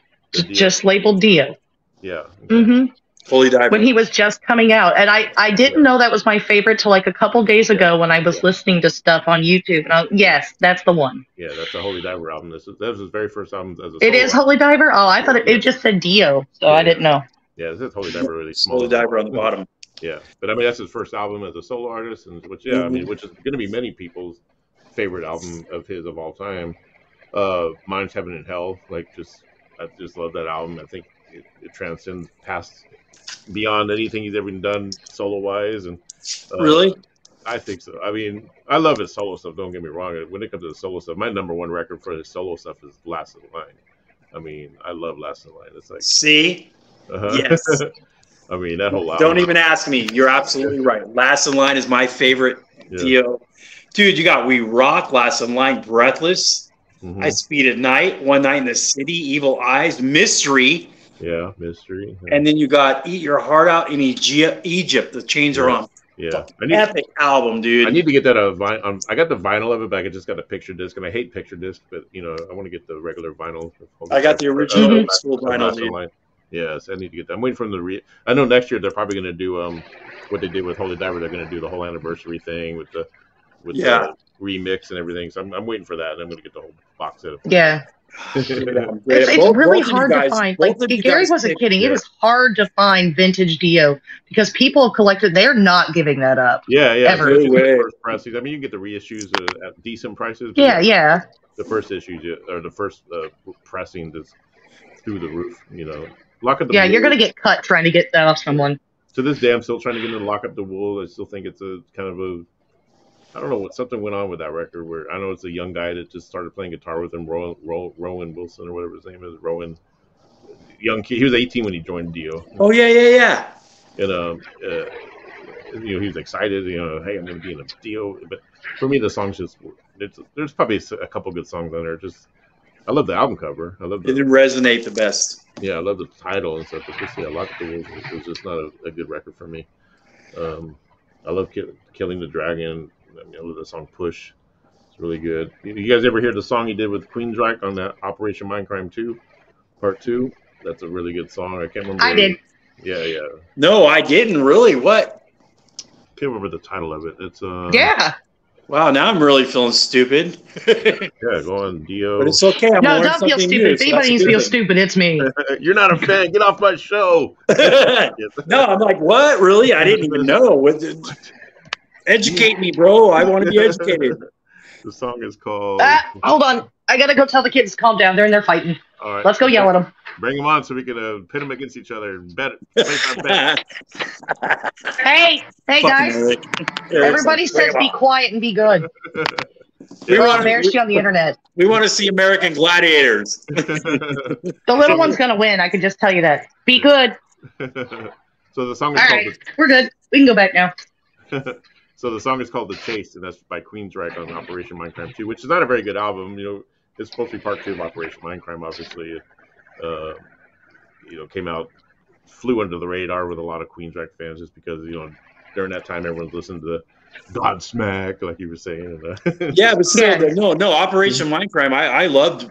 Yeah, I loved them. I've seen them in concert twice, opening up for bands. Yeah. But part 2, Operation Mindcrime Part 2, just did not do well. But Dio was on it. Dio sang a song on it, or co-sang it. So okay, wow, gotta check that out. Yeah, it's called The Chase. The Chase. I should have loaded it up. Yeah.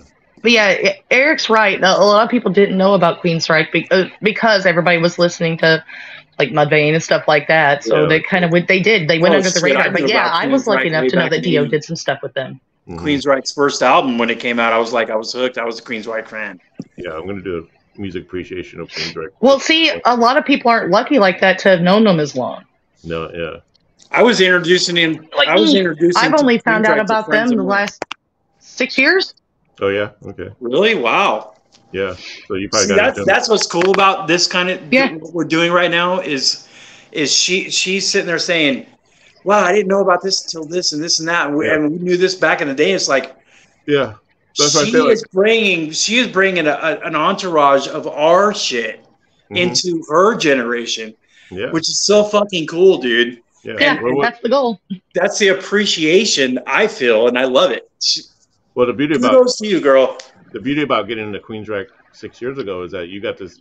This is the Todd Latore era is your Queensrÿche, and it's a great era to get into. He's out right now. He's outshining everything Jeff Tate's done after Empire. Because yeah, he is. Yeah. I mean, he's bringing it. Look, I got to see the concert. Latore is actually he's so nice. Like he's approachable too. So that's and like when you even just on Facebook, like when you say something nice, like every once in a while he'll jump on there and say something back, and you're just like, oh. Yeah, I've interacted with him a few times, especially on Twitter. We've talked about like the old TV shows, the sitcoms, or whatever. We're kind of going back and forth on that one. And, he's a really cool guy. I'd like to get him on the show. Like eventually, I want to reach out to him and see if we can get him on the show. Just go yell at Rachel. She can get us. Yeah. Yeah, Rachel's like she's part of that family. Yeah, she is. Oh, that's cool. That is so cool. Yeah, so it'd be cool to get Todd Latore on. Todd, if you're listening, I know you're watching. I know you're a big fan of the Metal Block. You got to come on, man. Like, yeah, right. Yeah. We love you, dude. But Andrea's reached out to Ghost, man, right? Like Andrea reached out to Ghost, and I did. I was going to surprise people with that, but wow, cat's out of the bag now. Yeah. But yeah, I did. I sent a message to them, and I didn't get anything back, but from their publicist, letting me know that they are incredibly busy, but they're highly interested, which I highly doubt. But we'll see. It's a start. It's a start. Yeah, it's a start because it maybe is true. Like I mean, I would imagine Tobias Ford is getting hit up by everybody to do these interviews, and so it's just a matter of time. Well, yeah, especially since they're getting ready to do another switch over with Yeah. So like I think you were going to try to do the Who too, the Mongolian band. Right? I did. I got a hold of the Who through their website. I couldn't do it through Facebook for some reason or anywhere else. But I sent an email to them as well. I haven't gotten anything back, but they liked the comment I made. So I mean, there's a good thing. Cool.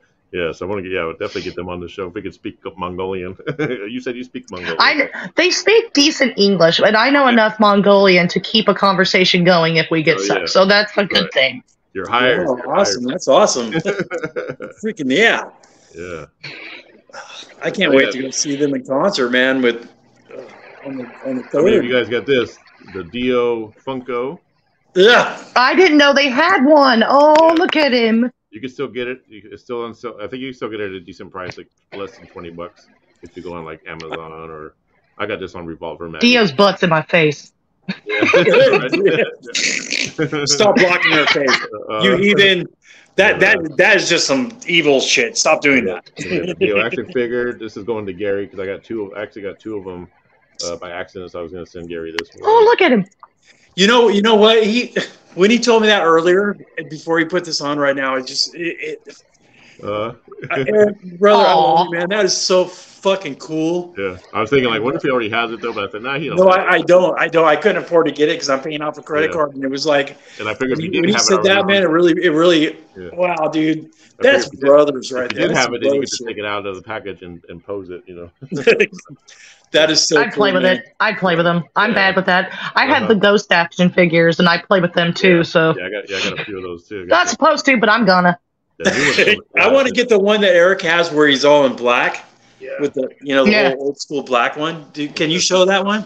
Well, I got this one I can show. The other one's way over. Yes, that's the one I want to get, and I can't find anywhere. It's like so much money. This was $50 originally. I got the little ones, and I have them on my desk and stuff at work, and I like. When people come in for consults, they play with all my stuff. I don't care. Yeah, I got a couple of little ones. These are called Super 7 action figures. So the Cliff Burton one coming out. I pre-ordered the Cliff Burton one. That's where it's all in black. Yeah, this one's all in black. It's actually when you flip the robe around, I guess when you open it, it's a gold robe and gold and white. You can actually See, I would not open that, but that Dio one that you said's coming, that's not going to get open, dude, ever. Yeah. That's why I got to start ordering 2 action figures at a time that way I can open one and keep the other. But I got some Eddie action figures. I have one Eddie. I have the one where he's wearing the little leather jacket. It came with a little bitty bicycle. Okay, it was a motorcycle, not a bicycle. Yeah. Oh shit, that's old school, huh? Yeah, and they put up what's cool is the reaction figures. They look like Star Wars action figures, but they're called reaction figures. And, that's cool. Hey, dude. And that's what this one is. It's a if you look at the reaction, see how it looks like the old Star Wars action figure logo. Yeah, the Hasbro. Is that the deal? That wow. This is the deal one, yeah. So you know, dude, I got a lot of brothers and friends that are gonna go like, what? This is the one I need. Don't touch my things. Wait, where's my finger at? Oh yeah. I see your finger. There you go. That's the if I was to go around and show you right now all the Star Wars and wrestling and all the action figures of all the stuff I have in my apartment, it's like 90%.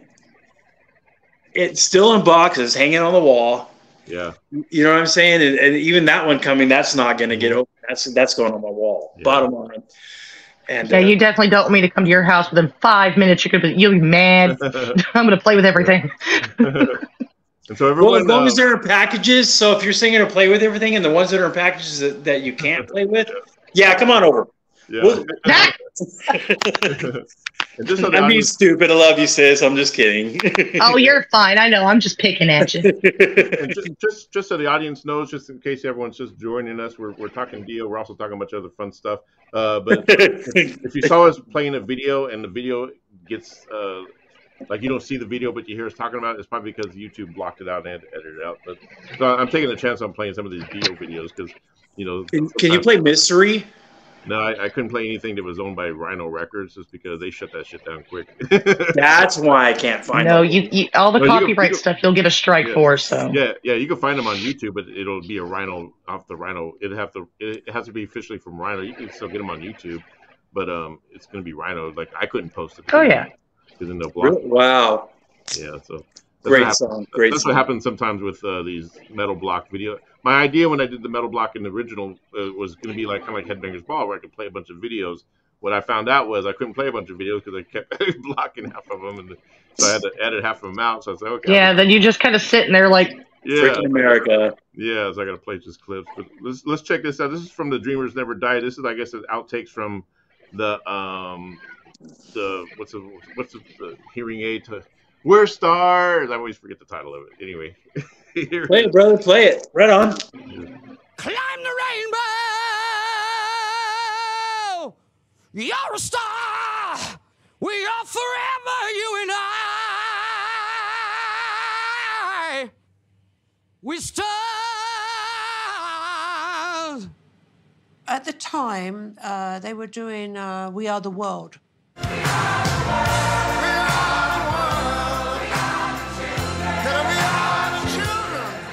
Ronnie had wanted to be part of that, but we were nasty, heavy metal, dirty people. We are fire and stone, and we all want to touch a rainbow. You know, often metal is marginalized and thought of as lowbrow or whatever. So many times those artists are not invited to the charity events and the charity recordings. So Ronnie decided to do his own heavy metal We Are the World, and it was awesome.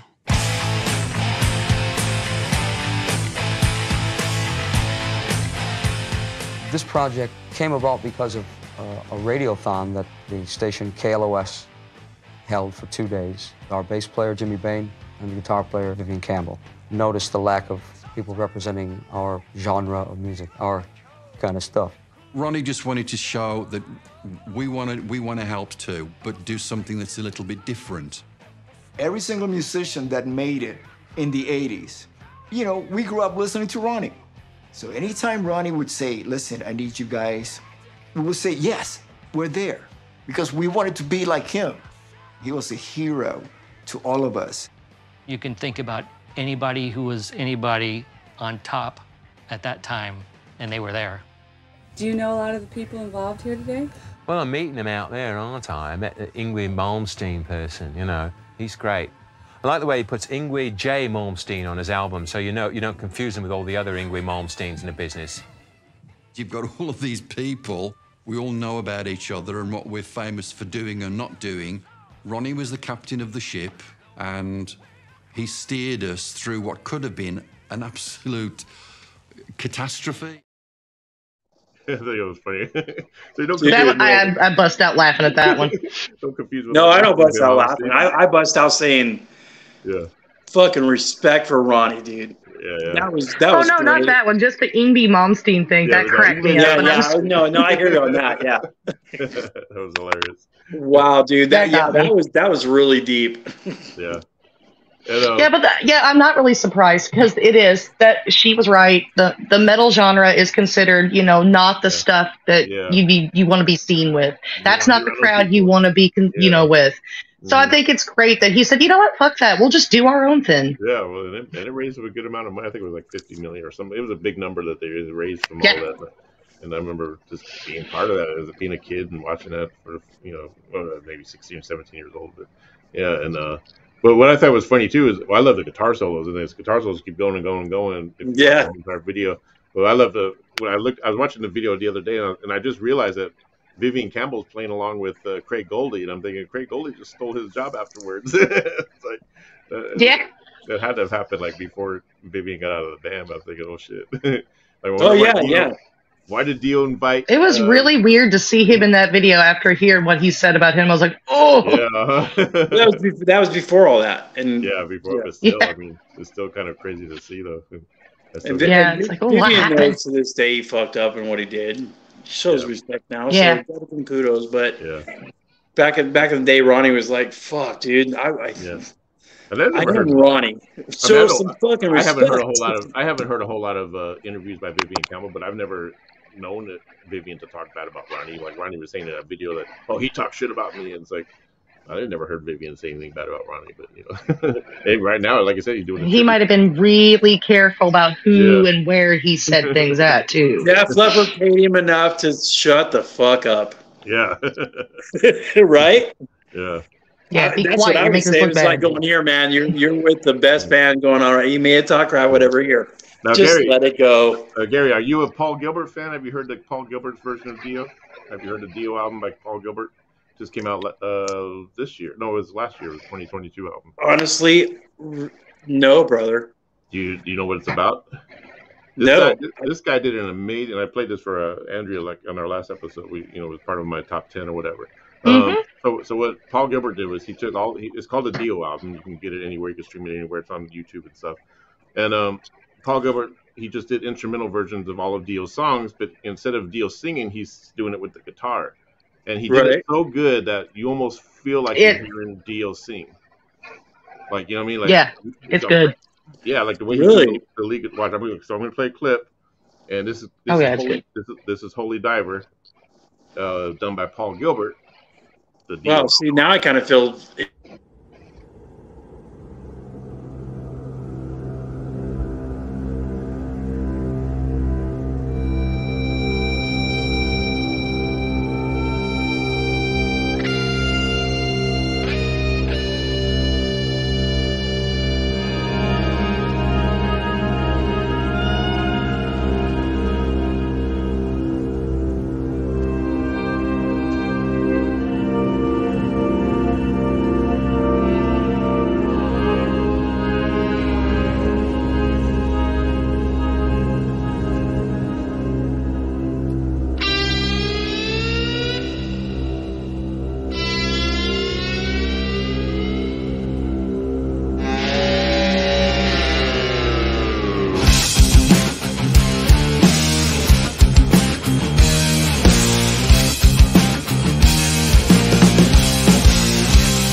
See, you know what?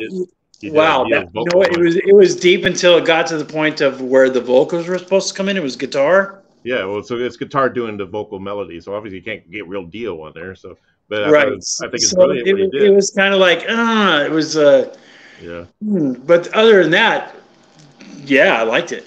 Yeah, I mean, you don't expect it to be like that. That's what you got to understand. Like, he's taking Dio's vocal melody and he's recreating it on a guitar. Every inflection that Dio sings syllable wise. Yeah. And I read a little bit on it. He said he did like about 100 to 200 takes just to get it right, and then the engineer would pick the best one. Imagine that. And so he does like 12 songs. So he's got Heaven and Hell. He's got like all the classics of Dio's classics. I mean, just I was never a big Paul Gilbert fan until I heard that. I was like, wow, this guy, I got mad respect for to be able to do that. So you got to kind of have respect for the fact that I'm hearing that for the first time today. Yeah. And thinking. But then again, listening to it, I respect the guitar part. That's cool. But yeah, you hear that one thing. It's just Dio. It's Dio. You can't change it, and there's someone's trying to change it. Well, you got to look at it like this. I like that. You got to look at it like this. It's like anybody. No one can really sing Dio the way Dio sings Dio. Exactly. So why not play it on guitar? And that's why I said I like it. Yeah. I thought it was cool. Yeah, so I think that's because he could have got a singer in there to let's do a tribute to Dio and have a Ronnie Romero sing or whatever. Tony Martin's a good Dio impersonator. Tony Martin could sing Dio. But that was cool because it was just guitar, and I was like going, wow. Yeah. It took a minute but it was cool though because I like. Yeah, I check out especially "Don't Talk to Strangers." I mean, the way he's singing it with his guitar, it's like you almost hear Dio kind of channeling through his spirit. Channeling through that guitar. And what did Dio think of that?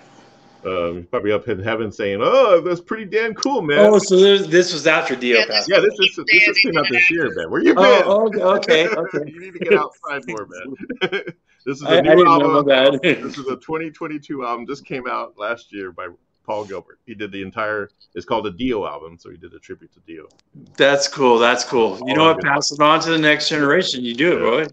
I guess the closest thing to approval would be Wendy Dio. She loves it and she promoted it when it came out and stuff. So yeah, Wendy Dio is basically Dio now. She's the one. I think the most approval is the fans. Yeah, the fans is the most approval. But I don't care what Wendy says. The fans are the ones who are going to say. But the thing about Wendy is nothing gets past her. Like in other words, there's people who want to get out there and just make money off of Dio and make fake documentaries and make fake stuff, this and that. Well, the real shit, it's going to be real and it's going to be genuine if Wendy approves because that's still her man. That's like, I mean, she loves that dude, even though she's married again. But she still thinks and talks and. Oh, she's married to someone else now. Yeah, she's been married for a while, but she. Oh, I didn't know that. Imagine being that guy, her husband, and it's like all she talks about is Dio, but I guess gotta hate to have that wife. Yeah, but I guess you gotta really love the person and and understand that that was her man for. I mean, they were soulmates basically. I have a feeling he's with her because he is set for life and everything's cool. There could be that too, but yeah, dude, that's the bottom line. It's not. She was a waitress working at the Rainbow when she met Ronnie. Yeah, in the 80s. Yeah, oh, dude. I practically lived at the Rainbow myself. I was a very frequent Patreon there.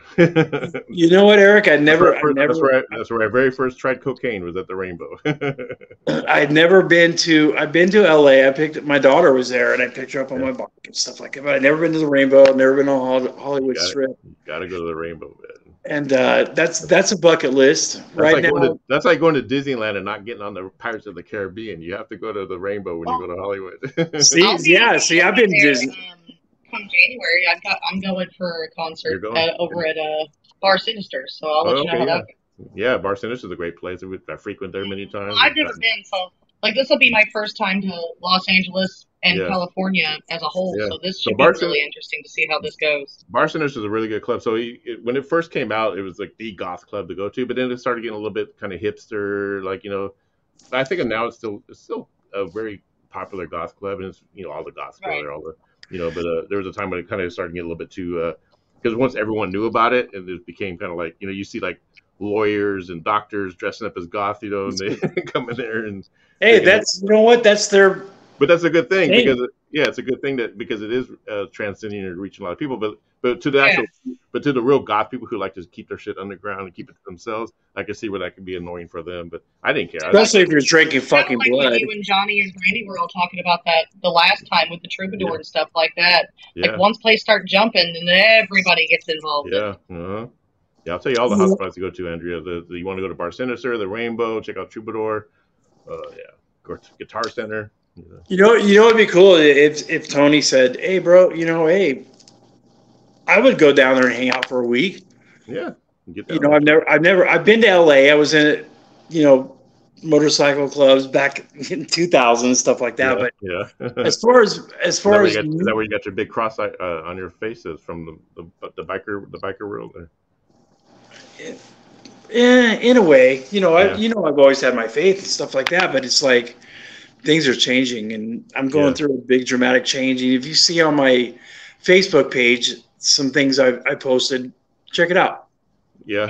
In the story, I'm not going to say anything else. Just check it out. Yeah. That's where I'm at in my walk. But the thing is, I would really like to go. I haven't seen Tony in forever. Yeah. I haven't seen you in forever. But I don't have the money, stuff like that. I'm on disability. I can't. Yeah. I can't afford to do that kind of stuff. It'd be cool to go and. Yeah. Merced's like it's what, a 6-hour drive or is it 3? It's a 6-hour drive right from Merced to LA, I think. It's like depending how fast you're going, maybe 4 or 5. Yeah, I mean I've gone back and forth there so many times. I just remember you go to Grapevine, you take and I did that on motorcycles a few times. Yeah. But see, like this right now that we're doing right now is like so much of an honor, and I love it and respect it and stuff like that. It would be cool to go. And Tony, I got to give Tony props. Yeah, he's still that fucking guy has done everything he can to make it any way he could. Yeah.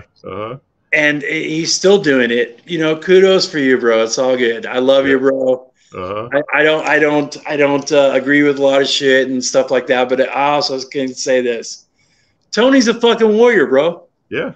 And so were you. So were you. And it's just stuff that happened that changed our lives, and we all did certain stuff. I had kids and a wife and all that stuff changed things. And But you know what? I got to give kudos out to you guys. You guys. Yeah.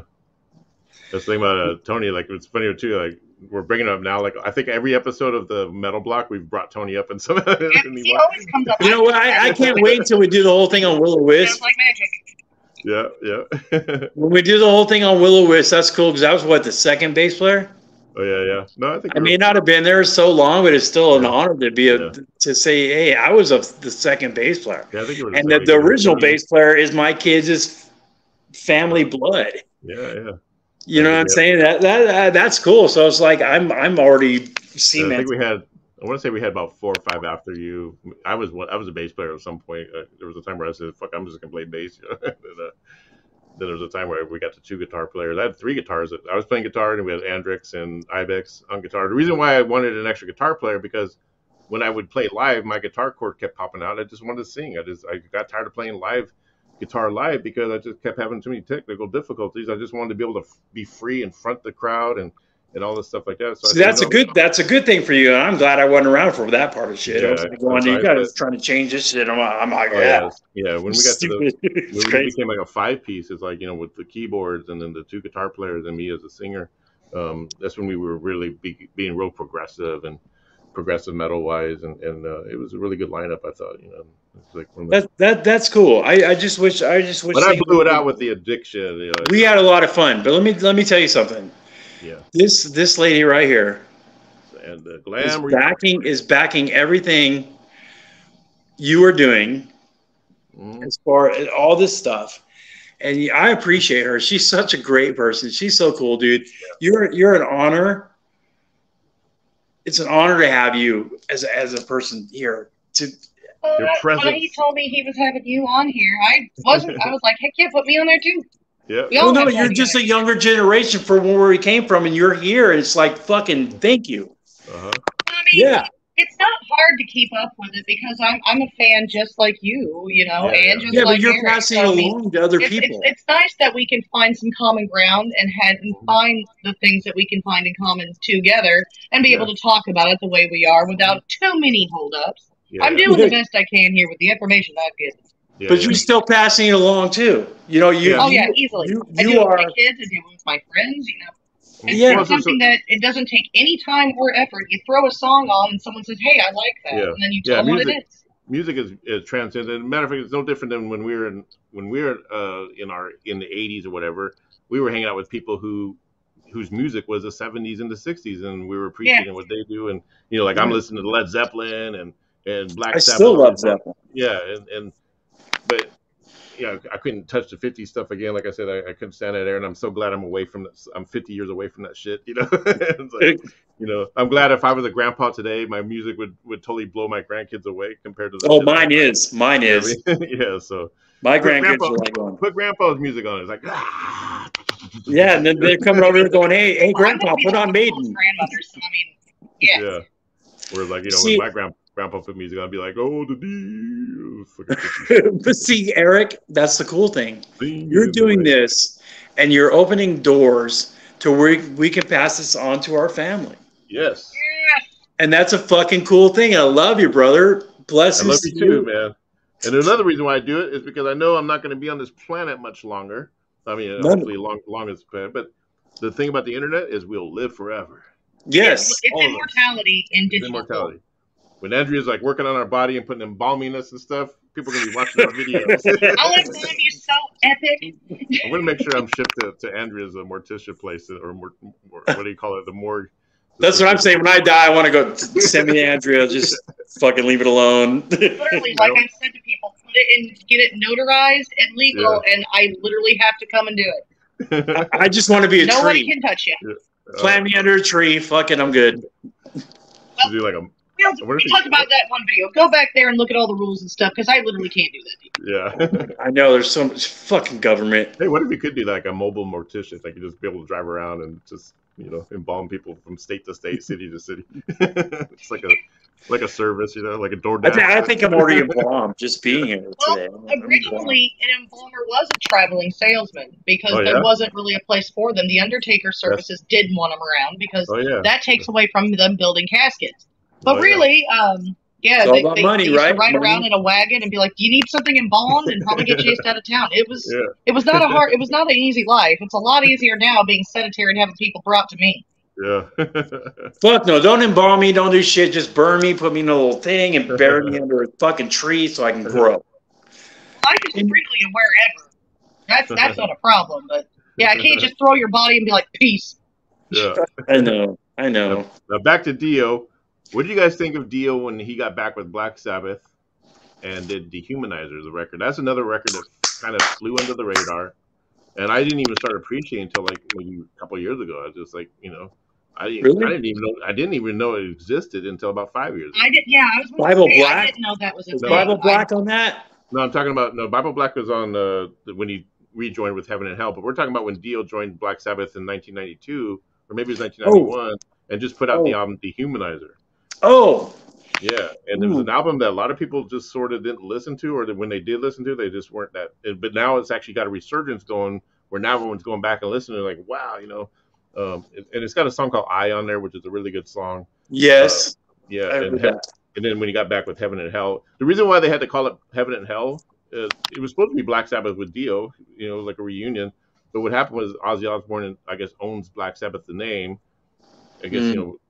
Somehow Sharon probably had something to do with it, and so they couldn't call themselves Black Sabbath, so they had to call themselves Heaven and Hell, which is basically a Black Sabbath reunion because you had Vinny Appice, Geezer Butler, Tony Iommi, and Dio, you know. So, and I thought that was pretty interesting. And another thing, which really pissed me off, is when Black Sabbath got inducted to the Hall of Fame, they did not include Dio, and I think that was they did not. No. Yeah, and the reason that is because Sharon Osbourne, behind the curtains and behind the closed doors, she made sure that Dio was not going to be included. Yeah, because she just wanted her husband. Yeah, money. She paid him off or some kind of shit. Where the Hall of Fame is such a joke now. Even Iron Maiden's like, you know, I don't pay attention to it anymore.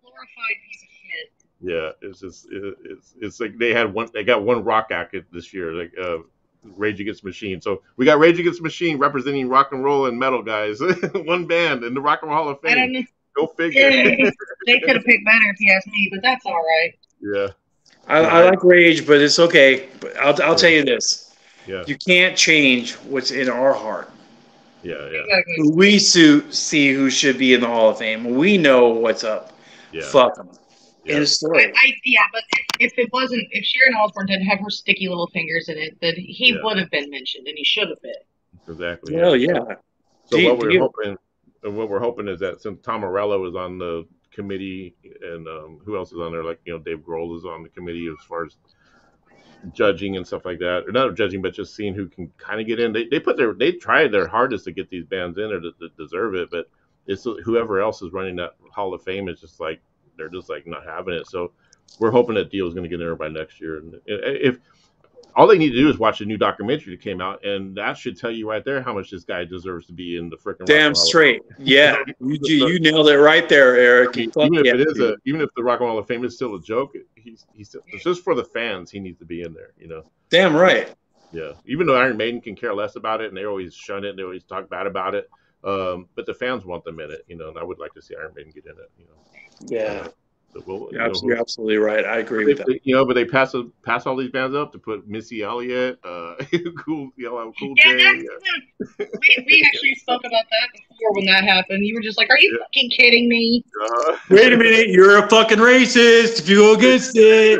Yeah, you hate black people if you go against it. It's like, wait a minute, these fucking people is not a rock and roll artist, they just call it the and it is what it is. Yeah, no, it's not racist. It's all about these people paid their fucking dues long before you ever came out. Show respect yourself. I see it like this. Why can't rock have their own thing? Because the BET Award, they're going to put Metallica in. The Country Award, they're going to put Slayer in. So why does Rock and Roll Hall of Fame have to put all of these different genres in to be inclusive when all these other genres ain't putting us in? Because it's racist. It's fucking racist. You know it. Because we all know it. Rock and roll, metal in general, have been shit on for decades, and that's going to be the way it's going to go because people think they can get away with it. Well, wait, sweetie, it wasn't shit on when they were making money out of it. It wasn't shit on when they were making money out of it. When all of a sudden things changed, they weren't making money out of it. Then I will tell you, you're absolutely right. The metal scene in general has the greatest fan bases you will ever meet in your life. The solidarity between metalheads is like, it's universal. It don't even matter where you are, where you're from, what color you are. If you're a metalhead, you're in. You nailed it. You nailed it. Everyone's trying to get it. Eddie Trunk is hopefully going to get his own rock and roll. He's going to start his own version of it to where it'll be legit. And I like him. He deserves it. Yeah, I mean, Eddie Trunk's cool. Because what Eddie Trunk's going to do, he's going to put in the bands that deserve to be in it. Like, he's just going to stick with rock and metal because he's the one that complains the most about the whole thing. And I listen to Eddie Trunk every day. I hate to do it, fellas, but it's getting kind of late here, and my kids are going 8 in the living room. All right, guys. I'm going to have to cut it off, but I've had a blast with you guys tonight. Yes. As a matter of fact, we've been going almost 2 hours, and we covered a lot of ground with Dio. Yeah, I know. They're getting mad. They're getting hungry. Yes, the little ones are getting hungry. They're going to eat Andrea all up and eat her out of the house. Hey, I love you guys. I appreciate you having me on. Ronnie James Dio, for one, legend. Yes. People have looked up to him, and he's been an inspiration for a lot of musicians, more than I can count. I can guarantee it. And I don't think that's ever going to stop. That legacy is going to be literally immortal. It's never going to stop. He's constantly mentioned. Exactly. So this is the most...